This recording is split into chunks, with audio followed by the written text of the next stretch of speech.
Welcome to Tea and Tarot with me, your host, Yashna. Each week I'll share what I've learned as I dive deeper into the world of tarot. I've got my cards in front of me, my cup of tea, and I can't wait to share this journey with you. This is Tea and Tarot. Welcome to Tea and Tarot with me, Yashna. This week we are continuing to talk about the Major Arcana, moving on to the Chariot. This week I don't have any fancy teas with me. I am just sipping on some water because I recently caught the flu or a cold or something in that range of things you can get sick with as the holiday season passes and everybody's been traveling and there's so many different bugs going around right now. So I am just sipping on some water to stay super hydrated. But yeah, we are going to talk about the Chariot. I am going to start this episode off by breaking down everything I've got, all my research that I did on the Chariot as a card, and then I will be doing the Chariot spread that is in my Light Seers guidebook. So let's get started. Historically, chariots were used back in ancient Rome for traveling, wars, and were commonly used in victory parades to lead a procession through the streets and celebrate their triumphs. The chariot is also commonly linked to the sun gods, Sol, Ra, Apollo, and Helios. In Greek mythology, Apollo and Helios are known to drive a chariot across the sky during the day, which mimics the movement of the sun as the day passes by. Originally, Helios and Apollo were seen as separate deities with separate responsibilities, but over time, they became associated with each other and today are seen as one entity. The Visconti Sforza deck shows a chariot pulled by two white-winged horses, and in it a queen who resembles the woman from the Lover's card, or Bianca Maria Visconti. In the Rider-Waite deck, pulling out my card from this deck, the Chariot card shows a man on his chariot with two sphinxes by his side.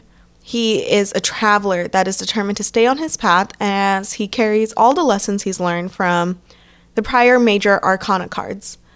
Some of the different symbols in this card will seem similar because they're also pulled from some of the prior cards and represent everything he has learned till now and everything he carries as he continues on this journey. The chariot itself is a symbol of protection and progress. His armor also represents protection.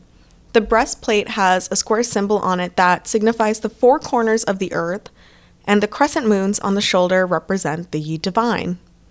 The sphinxes are a symbol of the unity of diversity. They are a combination of the human head, eagle wings, a lion's body, and the tail of a bull, which also represents the four elements and the four fixed signs of the zodiac. The crown on top of his head is a symbol of authority with a laurel wreath below it, just like what was seen on the Empress's card. The winged sun on the front of the chariot is a symbol of the Egyptian god Ra, and Helios, the Greek sun god. Below the winged sun is I'm going to mess up this pronunciation probably, but a Yoni Lingam, which is a Hindu symbol that represents the unity of males and females. The canopy of stars represents hope and a link to the celestial realms. The magic wand is for power, creativity, and initiative, and the yellow background, often seen on cards, represents consciousness, clear sight, and support. So, looking at the Light Seers deck as a comparison, the overall imagery is pretty similar, but does host a different story.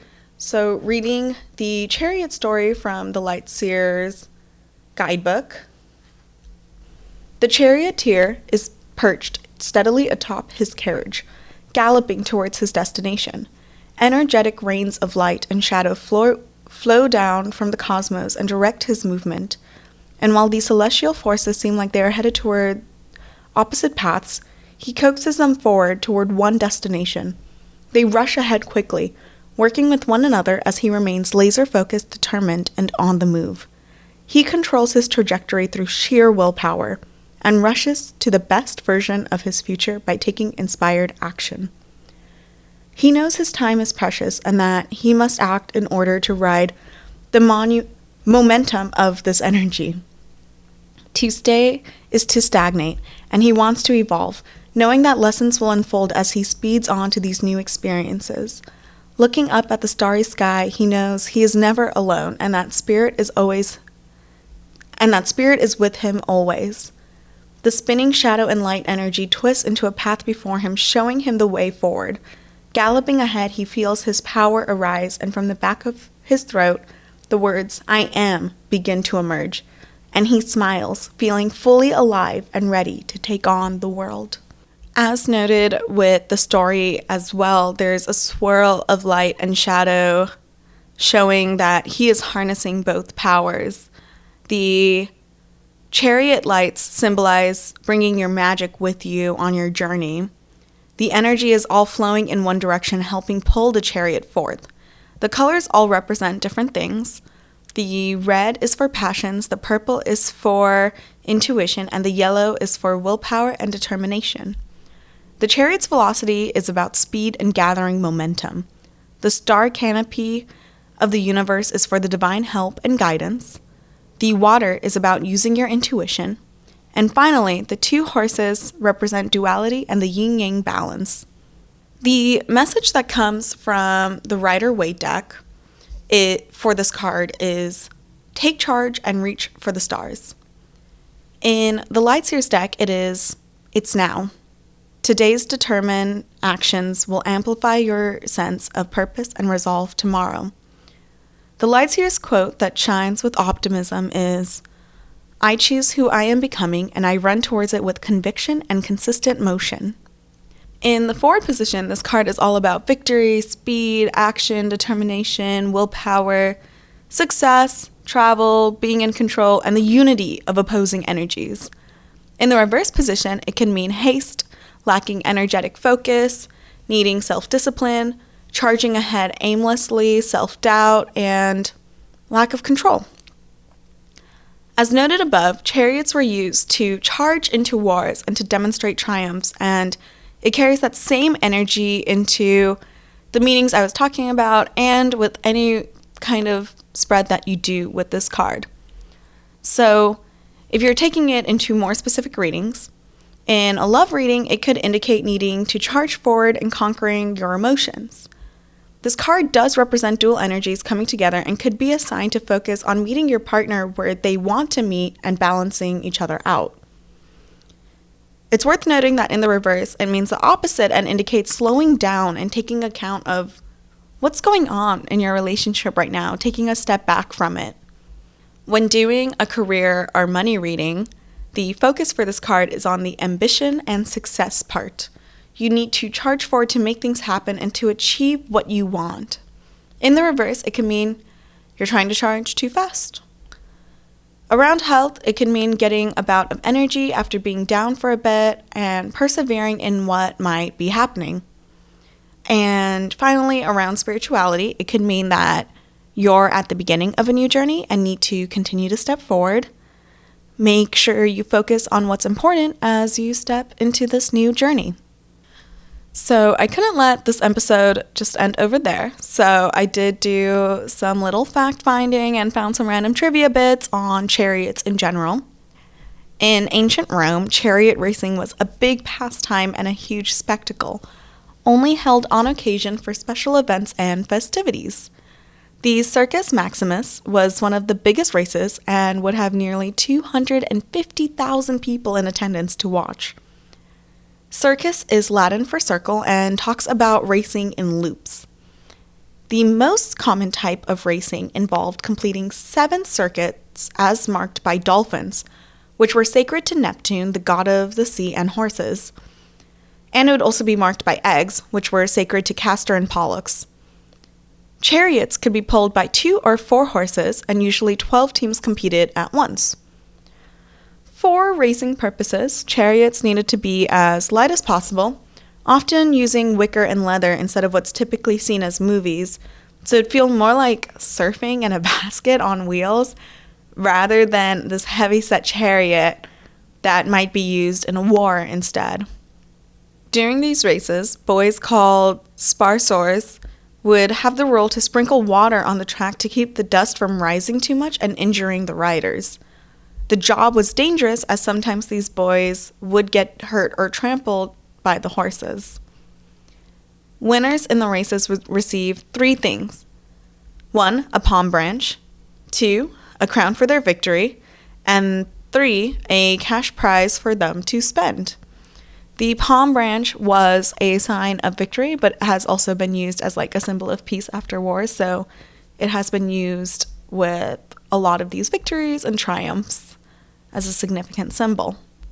That is everything I have on the chariot. I am going to take a quick break, and when I'm back, I will be doing the chariot spread that I have here at the end of the Light Seers guidebook section, or on the last page for the chariot section. And yeah, this will be an interesting one, so stay tuned.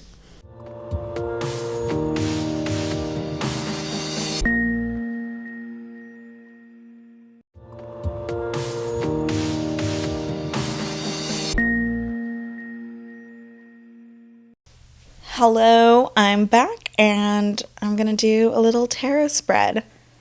I'm not going to lie, maybe it's that this prompt hits a little too hard, or that I don't want to process it, but I'm going to keep this reading probably a little more intentionally vague, just because this prompt's like kind of prodding at some stuff right now that I don't know if I really want to talk about it, but let's see what the cards look like. Maybe I will, but this is a spread. This is the Chariot card spread, and it is opposing energies unite spread. So it's for when you have 2 opposing choices, voices, or desires, and you're kind of trying to reconcile them. So first I'm going to shuffle the cards. And again, like I said, I kind of have something in mind. It is semi-work related. I think that's all I'll really say about it. So I'm not quite sure where my head's at with this question and like what I'm really trying to get out of it. I'm just kind of curious what the spread will tell me, honestly. Which might be interesting, because I do know like sometimes when you have unfocused energy and you have like an unfocused prompt that you're trying to put into the cards, you might not necessarily get the clearest answer out either, but let's see. Okay, so I'm going to draw 3 cards for this, and I think for this one, I'm going to do, let's see. This is something my friend mentioned, but just pulling the first 3 cards from the deck, I think I'm going to do that for the first time. And then that way, if I don't like the spread, I can just blame it on that. But okay, so for the spread, I'm doing, this first card is a message about choice 1. The second card is a message about choice 2.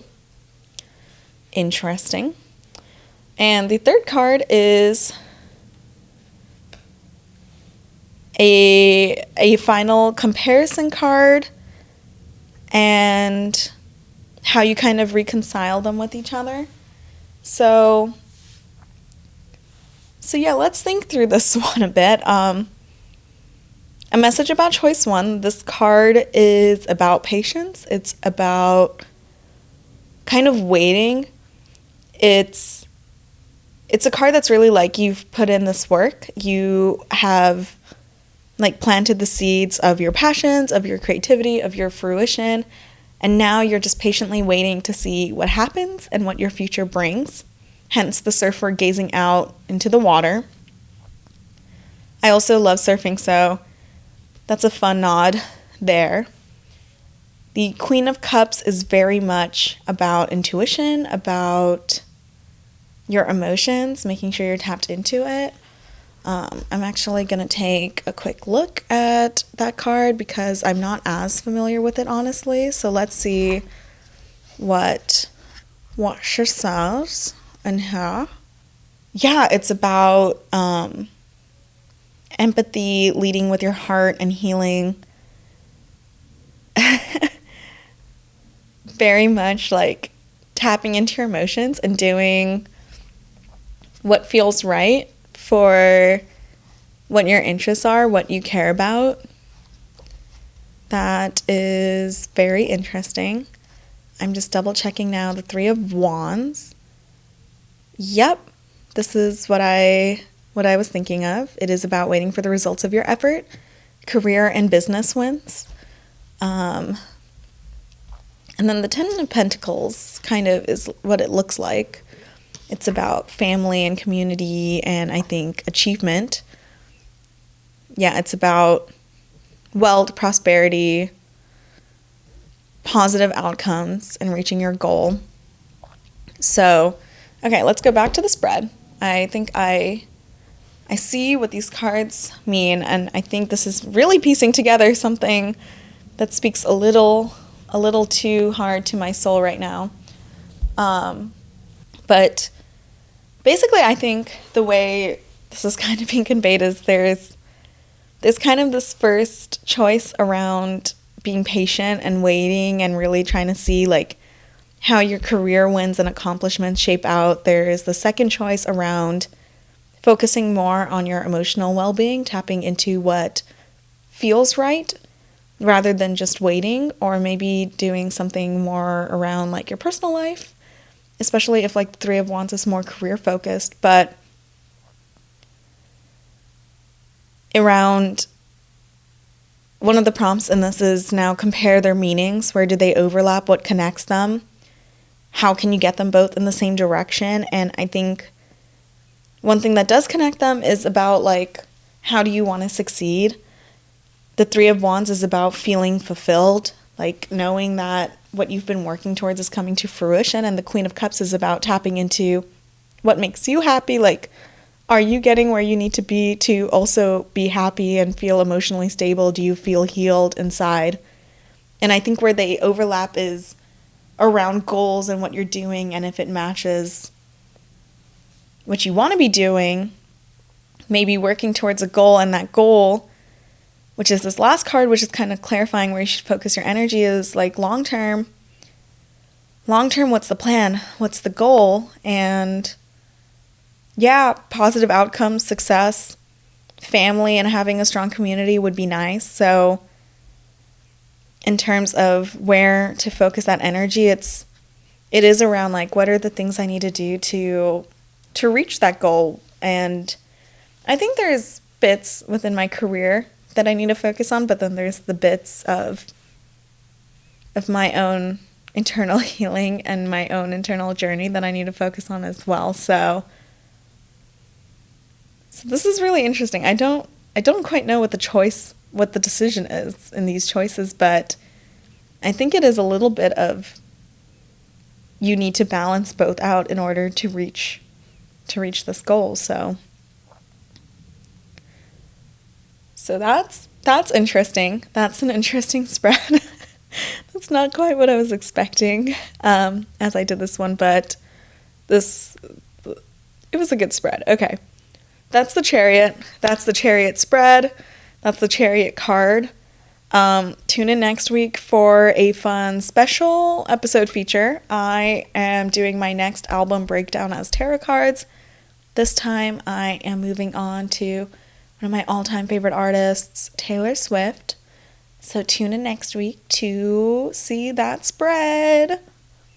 See you then. Thank you for listening to Tea and Tarot with Yashna. This episode was produced, hosted, and edited by me, Yashna Bensel, and brought to you by Tea Time Podcasts. The tarot reading was done using the Light Seers deck by Chris Ann, and all card visuals were from the Light Seers deck and the Rider Waite Smith tarot deck. Research was done using Wikipedia, The Ultimate Guide to Tarot by Liz Dean, Tarot for Light Seers by Chris Ann, and many, many Google searches. Music was made using SoundRaw. Join me next week for another episode of Tea and Tarot.